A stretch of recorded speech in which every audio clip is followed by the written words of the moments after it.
Thank you, Speaker. And anything that comes after Minister is very hard and insignificant, really. So, I rise to speak on behalf of the people of Pittwater in regards to the New South Wales Government's planning reforms, the biggest in 50 years, that were supported by the Liberal Party. This morning I voted against these reforms because, as a community independent, I believe in community-led planning, not developer-led planning.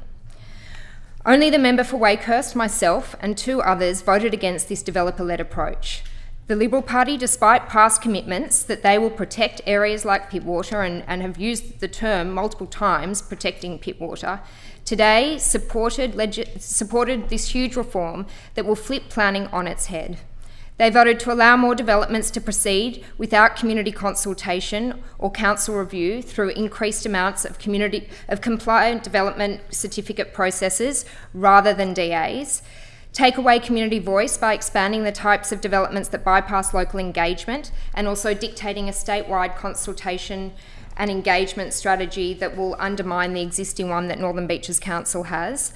Undermine planning controls that councils and communities have worked together to co-create, and I include in that the new harmonised LEP for the Northern Beaches LGA.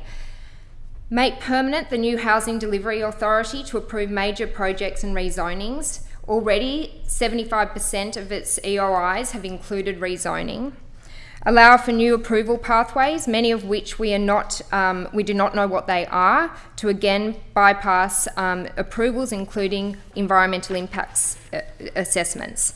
And included in those, shockingly, is under the new low to mid-rise policies, buildings of up to 6 to 8 stories could be approved without a development application if a pattern book is used. And to my community, I know that is really incomprehensible. The reason I know that is because people are already feeling the impacts of one-size-fits-all policies that ignore local context. Mona Vale has been declared a low to mid-rise town centre, and I'm already being contacted by multiple constituents, those on Darley Street East, Darley Street West, and other areas, Gulf Avenue, who have already seen the brunt of developers moving in, proposing to build new apartments and leaving neighbours left with the risk of amenity impacts, loss of sunlight and privacy.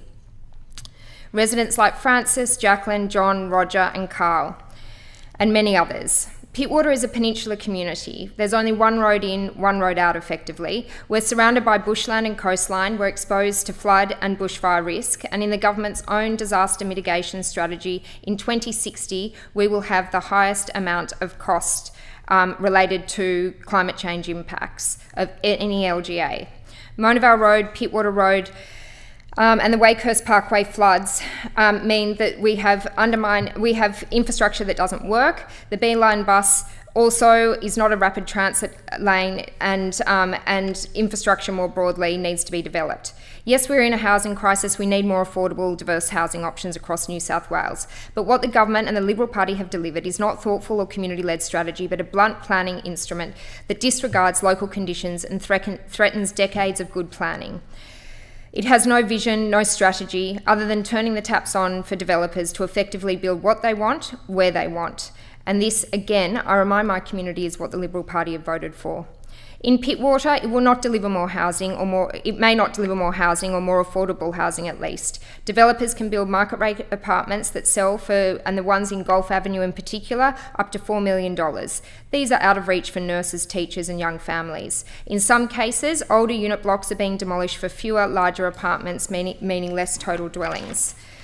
That's if they get built at all. We've already seen the risks of poorly managed developments in areas like Warriewood and even Gulf Avenue, where residents who bought off the plan have been left without homes years later. Under Section 66ZS of the Conveyancing Act, only a developer can rescind contracts, and I know of many families who are currently trapped in agreements for projects and housing that has not been built.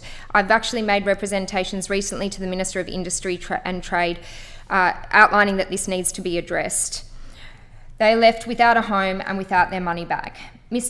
Both the government and the Liberal Party have let my community down. What this policy represents is a loss of local control. Councils like Northern Beaches have already done the work, have housing targets that they're set to achieve, and they have planned for growth and have listened to their residents in doing so. Pittwater is not anti-housing. My community supports well-planned, sustainable growth. We're pro-good planning, pro-development that fits our environment, infrastructure and values. I have a planning forum in November, early November, to explain these reforms and hear directly from residents, because for Pittwater, planning should start with community, not end with it.